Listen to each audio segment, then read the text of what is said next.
నాన్నా పులి. ఈ కథను రచించిన వారు శరత్ చంద్ర గారు. ఈ కథ నవ్య వారపత్రికలో డిసెంబర్ 2012లో ప్రచురితమైంది. నువ్విలా వారాల తరబడి పని మానేసి ఊరికెళితే ఎలా? నా కష్టం కదా. నిష్ఠూరం పోయాను మా పని మనిషి లక్ష్మమ్మను చూస్తూ. లక్ష్మమ్మ ఏమీ మాట్లాడలేదు. పలకవే మళ్ళీ దబాయించాను. మా ఊర్లో బంధువుల కార్యానికి వెళ్ళానమ్మా చెప్పింది. ఇలా నెలలో 2 సార్లు వెళితే ఎలా? మళ్ళీ నిలదీశాను. మళ్ళీ మాట్లాడలేదు లక్ష్మమ్మ.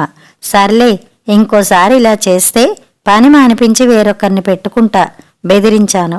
కాస్త బెదిరినట్టే చూసింది లక్ష్మమ్మ.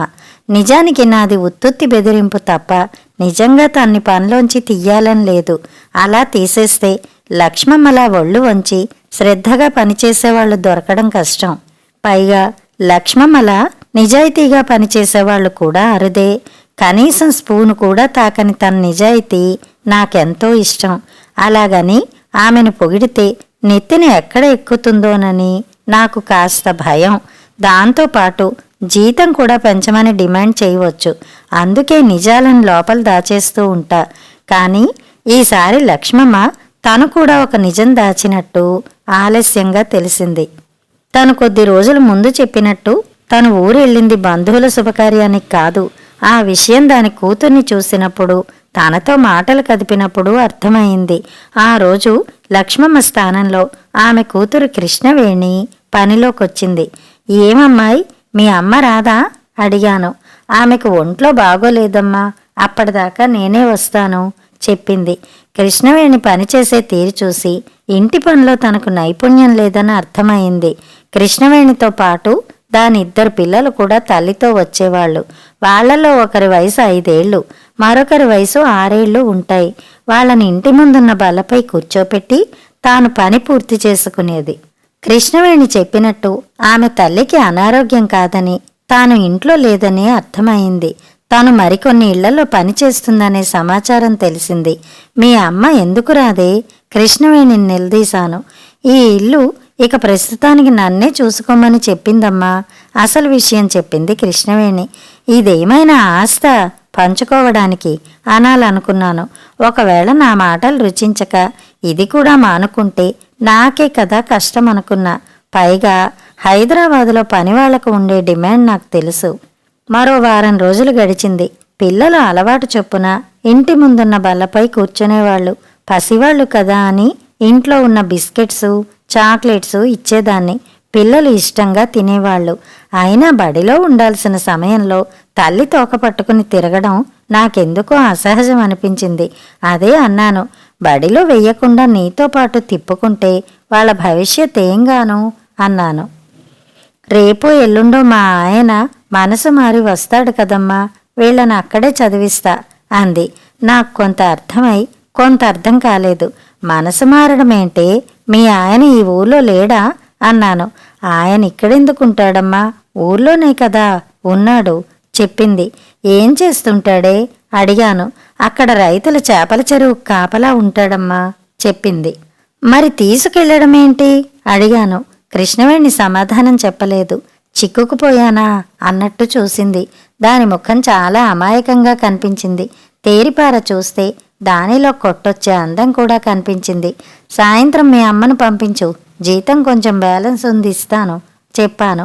నాకివ్వమని అడగడానికి దానికి ముఖమాటం అడ్డుగా వచ్చింది. సాయంత్రం 7 అవుతుండగా లక్ష్మమ్మ వచ్చింది. దానితో పాటు పిల్లల తల్లి కృష్ణవేణి కూడా వచ్చింది. అమ్మగారు, జీతం ఇచ్చారు కదమ్మా, మళ్ళీ రమ్మన్నారట, ఎందుకమ్మా అడిగింది. దాని నిజాయితీ మళ్ళీ నచ్చింది నాకు. అది కాదే, నీ కూతుర్ని కాపురానికి పంపించవా అడిగాను. లక్ష్మమ్మకు విషయం అర్థమైంది. అమ్మగారు ఈ వివరాలు కూపీలాగడానికే పిలిచారన్న నిర్ధారణకు వచ్చింది. నిజానికి మొన్న ఊరు వెళ్ళింది బంధువుల శుభకార్యానికి కాదమ్మా, దీని పంచాయతీకే నాందిగా చెప్పింది. ఏం జరిగిందే ఆసక్తిగా అడిగాను. ఏం చెప్పమంటావమ్మా, 6 గాలం ఇక్కడ కష్టపడి సంపాదించిన డబ్బు పైసా పైసా కూడబెట్టి 50,000 ఇచ్చి వాడికి నా కూతుర్ని కట్టపెట్టాను. ముండా కొడుకు ఇంకా డబ్బులు కావాలని వేపుకు చస్తాడు. మొన్న మధ్య తాగుడుకు కావాలని దీని చెవికి ఉన్న కమ్మలు అడిగాడు. ఇది ఇవ్వనందట. ఫోన్ ఆన్ చేసి మరీ కొట్టి వినిపించాడు. ఇక వాడితో కాపురం ఏంటని లాక్కొచ్చాను. 4 రోజులు అక్కడున్న మా అయ్య ఇంట్లోనే ఉన్నాం. వాడు పిల్లను తీసుకెళ్ళడానికి రాలేదు. ఇక లాభం లేదనుకుని వాడికి బుద్ధి రావాలని దీన్ని హైదరాబాద్కి తెచ్చేశాను చెప్పింది లక్ష్మమ్మ. కంప్యూటర్లో ఏదో వర్క్ చేసుకుంటున్న ఆయన మా మాటలు విని బయటికి వచ్చాడు. లక్ష్మమ్మ మొగుడు పెళ్ళాల గొడవలో తలదూర్చి ఇలా తెచ్చేస్తే దాని కాపురం ఏం కావాలి కామెంట్ పాస్ చేశాడాయన. ఇతరుల సంభాషణలో సహజంగా తలదూర్చని ఆయన మాట్లాడిన మాటలను ఎగాదిగా చూసి మరేం చేయాలయ్యగారు, కన్నపేగు ఊరుకోదు కదా అంది.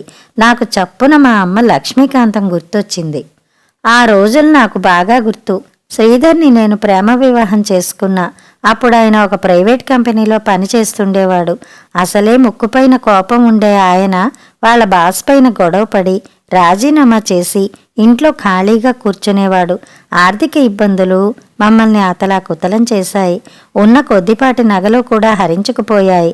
ఆయనకు నా పైన చిరాకు పెరిగిపోయింది. అయిన దానికి కాని దానికి విరుచుకుపడేవారు. ప్రతీదీ తప్పుగా కనిపించేది. నేను ఎస్ అంటే నో అనేవాడు. 2-3 ట్యూషన్లు చెప్పి సంసారం నెట్టుకొస్తూ ఉండేదాన్ని. అప్పుడే శ్రీలేఖ పుట్టింది. మాటల సందర్భంలో అన్నాడు, మొన్న మా అన్నయ్య ఫోన్ చేశాడు. ఎంఆర్ఓ కూతుర్ని చేసుకునుంటే 10 ఎకరాల కొబ్బరి తోట రాసిచ్చేవాడు. ఇవాళ ఉద్యోగం పోయినా మహారాజులా కాలు మీద కాలు వేసుకుని బతికేవాడివి అని చెప్పాడు అన్నాడు నా ముఖం చూస్తూ. నేను పెద్దగా రియాక్ట్ కాకుండా అతడి ముఖం వైపే చూస్తుండిపోయేదాన్ని. మా అమ్మ రోజు బాధపడుతుంది. ప్రేమ దోమ అని ఆ దరిద్రపు దాన్ని కట్టుకున్నావు, ఏమైంది, దాన్ని చేసుకున్నావు, ఉద్యోగం ఊడింది అని దెప్పి పొడుస్తుంది అని అన్నాడు మరోసారి. మళ్ళీ నేను మాట్లాడలేదు.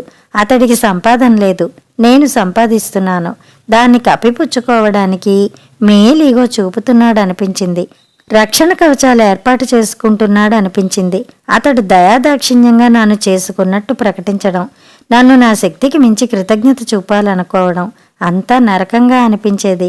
నిజానికి మా బంధువుల అమ్మాయిల్లో అందరికంటే నేనే అందగత్తెను. అందరూ నన్ను బీసరోజా అనేవాళ్ళు. పెళ్ళైన కొత్తలో నన్ను చూసి శ్రీధరు చిటపట చినుకులు పాట పాడేవాడు. నీ భార్య చాలా బ్యూటిఫుల్ రా అని అతడి బృందం కితాబిస్తుంటే అతడి ఛాతీ పొంగిపోయేది. అటువంటిది నా అందం అతడికిప్పుడు చిల్లిగవ్వ కూడా సరికాకుండా పోయింది. శ్రీధర్తో ఎక్కువ కాలం గడపలేననిపించింది. ఒకరోజు ఏడుస్తూ మా అమ్మకు చెప్పాను, అమ్మా ఈయంతో ఉండలేను, అక్కడికి వచ్చేస్తాను అని చెప్పాను. మా అమ్మ ముందు సమాధానం ఇవ్వలేదు.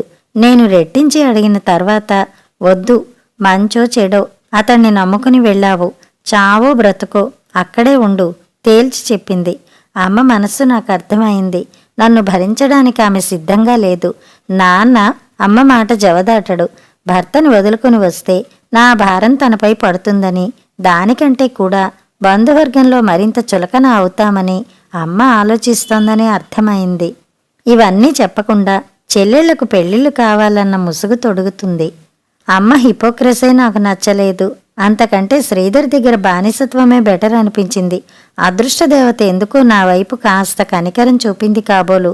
శ్రీధర్ రియల్ ఎస్టేట్ వ్యాపారంలో దిగాడు. కొద్ది కాలంలోనే సక్సెస్ అయ్యాడు. ఆ తర్వాత చాలాసార్లు సారీ సుమా, నిన్ను చాలాసార్లు హర్ట్ చేశాను కదూ అనేవాడు. మరికొన్నిసార్లు నువ్వు నా అదృష్టదేవతవు అనేవాడు. ఒకవేళ మీ అమ్మ వాళ్ళు నీ కంప్లైంట్కి స్పందించి తీసుకెళ్ళి ఉంటే నాకు శాశ్వతంగా దూరమయ్యేదానివి కదా, మై గుడ్నెస్ అనేవాడు. ఆ నేపథ్యం అంతా గుర్తొచ్చి శ్రీధర్ స్పందించాడనిపించింది. అమ్మా వెళ్ళిరానా లక్ష్మమ్మ అడిగింది. మళ్ళీ ఈ లోకంలోకి వచ్చాను. లక్ష్మమ్మను వట్టి చేతులతో పంపడం ఇష్టం లేక, పిల్లలు వచ్చారు కదా, ఈ 500 ఉంచు అని పర్సులోంచి తీసి ఇచ్చాను. లక్ష్మమ్మ ముఖం వెలిగింది. కృష్ణవేణి కాపురానికి వెళ్ళలేదు. మళ్ళీ ఆరా తీశాను. ఇప్పుడు కృష్ణవేణి పర్మనెంట్గా మా ఇంట్లో పని చేస్తూ బతికేందుకే సిద్ధమైంది. నేను కదపడంతో బోరున ఏడ్చేసింది ఒకరోజు. వాడికి ఇక నా అవసరం లేదమ్మా, మా బంధువుల్లోనే వేరే పిల్లతో ఉంటున్నాడు చెప్పింది. నాకు ఉస్సూరు అనిపించింది.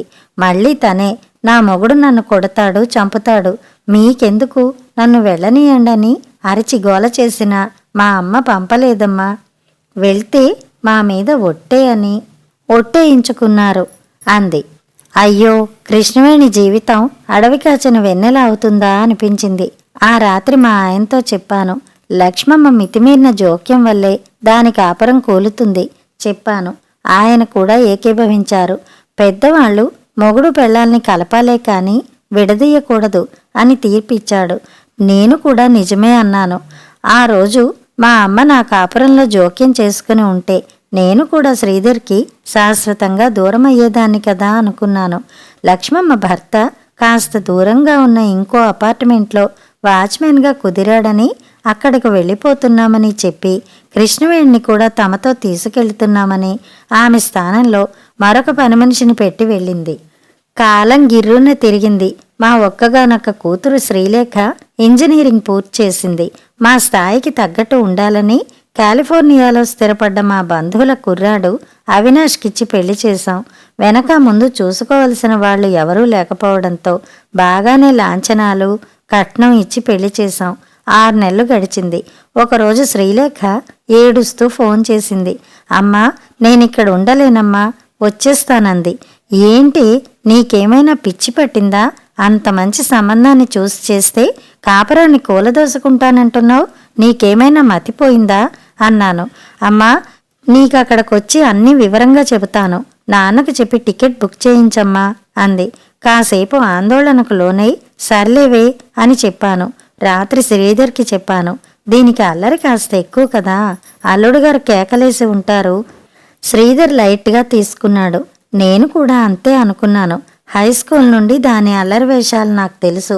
కడుపు నొప్పిగా ఉందని ఒకసారి, జ్వరమని ఒకసారి హాస్టల్కి పిలిపించుకుని తీరా వెళ్తే ఔటింగ్కి తీసుకెళ్లమని గోల చేసేది. ఏడిపించడమే తప్ప ఏడవడం దానికి తెలీదు. 10 రోజుల తర్వాత మళ్ళీ ఫోన్ చేసింది. ప్లీజ్ మమ్మీ, నన్ను తీసుకెళ్ళండి మమ్మీ అంటూ. మళ్ళీ శ్రీధర్కి చెప్పాను. ఎలాగైనా ఇండియాకు వచ్చి 1 నెల రోజులైనా మనతో గడపాలని దాని ఎత్తు. అల్లుడు గారేమో దాన్ని వదులుకోవడానికి ఇష్టపడి ఉండడు. నా కూతురు నీకన్నా గ్లామర్ కదా నవ్వుతూ చెప్పాడు శ్రీధర్. నా మనసు కీడు శంకిస్తున్నా అతడితో ఏకీభవించాను. 1 నెల రోజులు శ్రీలేఖ నుండి ఫోన్ రాలేదు. చూసావా, అది మనపై అలిగింది. దొంగ బడవకాన అన్నాడు మురిపెంగా. వియ్యంకులతో మాట్లాడి తనకి ఫోన్ ఇవ్వమంటే వాళ్ళు నవ్వుతూ మీతో మాట్లాడనంటుంది, బహుశా అలిగిందేమో అనేవాళ్ళు. ఒకరోజు పిడుగులాంటి వార్త మమ్మల్ని కుంగదీసింది. మా గుండెలు బద్దలయ్యాయి. శ్రీధర్ అయితే డీప్ షాక్కి లోనయ్యాడు. శ్రీలేఖ ఆత్మహత్య చేసుకుంది. విమానంలో శవాన్ని ఇండియాకి పంపిస్తున్నట్టు మెసేజ్ ఇచ్చారు. శ్రీలేఖ కర్మకాండలైన 3 రోజులకు ఒక ఉత్తరం మాకు చేరింది. అది శ్రీలేఖ దస్తూరి. అమ్మా నాన్నలకు ఎన్నో ఆశలతో అమెరికా సంబంధమని నన్ను అవినాష్కిచ్చి చేశారు. ఇక్కడ మానవతా విలువలు లేవు. చాలా ఏళ్లుగా మా అత్త మామ అమెరికాలో స్థిరపడ్డంతో వీరికి భారతీయ సంప్రదాయం సంస్కృతుల పట్ల ఏమాత్రం గౌరవం లేదు. నన్ను అవినాష్కిచ్చి మీరు చేసే లోపే అతడికి ఇక్కడున్న 4-5 అమెరికా అమ్మాయిలతో సంబంధం ఉంది. పెళ్ళైన తర్వాత కూడా అతడు మారలేదు. ఒక్కోసారి ఫ్రెండ్స్ అనే పేరుతో నేరుగా ఇంటికి వచ్చేవాళ్ళు. నేను నిలదీస్తే శ్రీ, ఇదంతా ఇక్కడ కామన్, ఇది బాడీ కెమిస్ట్రీ అని నవ్వేవాడు. నేను నిస్సహాయంగా ఏడుస్తూ ఉండిపోయేదాన్ని. నన్ను సంతోషపెట్టడం పక్కన పెట్టి నన్ను మనిషిగా కూడా చూసేవాడు కాదు. వేళకి ఇంత తిండి పడేస్తే చాలన్న స్పృహలోనే ఉండేవాళ్ళు. అత్త మామకు కంప్లైంట్ చేస్తే మోడ్రన్ సొసైటీలో ఉంటూ ఏమిటి ఇలా పల్లెటూరు బయతులా మాట్లాడుతున్నావని మా అత్త మామ కూడా కామెంట్ చేసేవాళ్ళు. ఇదంతా మీకు చెప్పుకుని తనివి తీరా ఏడవాలనుకుంటే మీరు కూడా నన్ను రిజెక్ట్ చేశారు. పెళ్లి చేశాం కదా, నీ చావు నువ్వు చావన్నట్టు వ్యవహరించారు. అందుకే మమ్మీ డాడీ నాకు బతుకుపైన ఆశ పోయింది. నా ఊహలు స్వప్నాలు అన్నీ కూలిపోయాయి. నా శవం ముందు వస్తుందో ఈ ఉత్తరం ముందు చేరుతుందో నాకు తెలీదు. ఎప్పటికీ మీ బిడ్డగా పుట్టాలని, మీతోనే కలిసి జీవించాలని పరితపించే మీ శ్రీలేఖ. ఉత్తరం చదవడం పూర్తి చేసిన శ్రీధర్కి హార్ట్అటాక్ వచ్చింది. దాంతోపాటు పెరాలసిస్ కూడా తోడయింది. రాతిగుండె కాబట్టి నేను మాత్రం అలాగే శిలలా ఉండిపోయాను. శ్రీధర్కి అన్నీ మంచంపైనే. అతడికి సపర్యలు చేయడమే ఇక నా శేష జీవితం అనిపించింది. ఆ రోజు అనుకోకుండా మా పాత పని మనిషి కూతురు కృష్ణవేణి వచ్చింది. దాన్ని గుర్తుపట్టి ఎగాదిగా చూశాను. మెడలో బంగారు దండ, నల్లపూసల సేరు మెరుస్తూ ఉంది. మనిషి చాలా కళగా ఉంది. అమ్మా, నన్ను గుర్తుపట్టలేదా అడిగింది. కృష్ణవేణి నువ్వా అన్నాను. అవునమ్మా చెప్పింది. నువ్వు ఇక్కడే హైదరాబాదులో ఉన్నావా? మీ ఊరు వెళ్ళలేదా అడిగాను. ఇక్కడే ఉన్నానమ్మా. అదిగోండి అక్కడ కొత్తగా పూర్తవుతున్న అపార్ట్మెంట్ వాచ్మేను మల్లేశాన్ని మనవాడాను చెప్పింది. నేను షాక్ అయ్యాను. వాణ్ణి వదిలేశావా అడిగాను విస్తుపోతూ. వాడికి నేను అక్కర్లేదు. పోతే నాకు మాత్రం వాడెందుకమ్మా? అందుకే మా అమ్మ మాట విని వాడికి నీళ్లు వదిలేశాను చెప్పింది కృష్ణవేణి. నా బిడ్డను చచ్చేదాకా నేనే చూసుకుంటాను తప్ప ఆ శాడిస్ట్ గాడి దగ్గరికి మాత్రం పంపనమ్మా. లక్ష్మమ్మ మాటలు నా చెవుల్లో మార్మోగుతున్నాయి. శ్రీధర్ అచేతనంగా పడి కృష్ణవేణి మాటలు వింటున్నాడు. కథ సమాప్తం.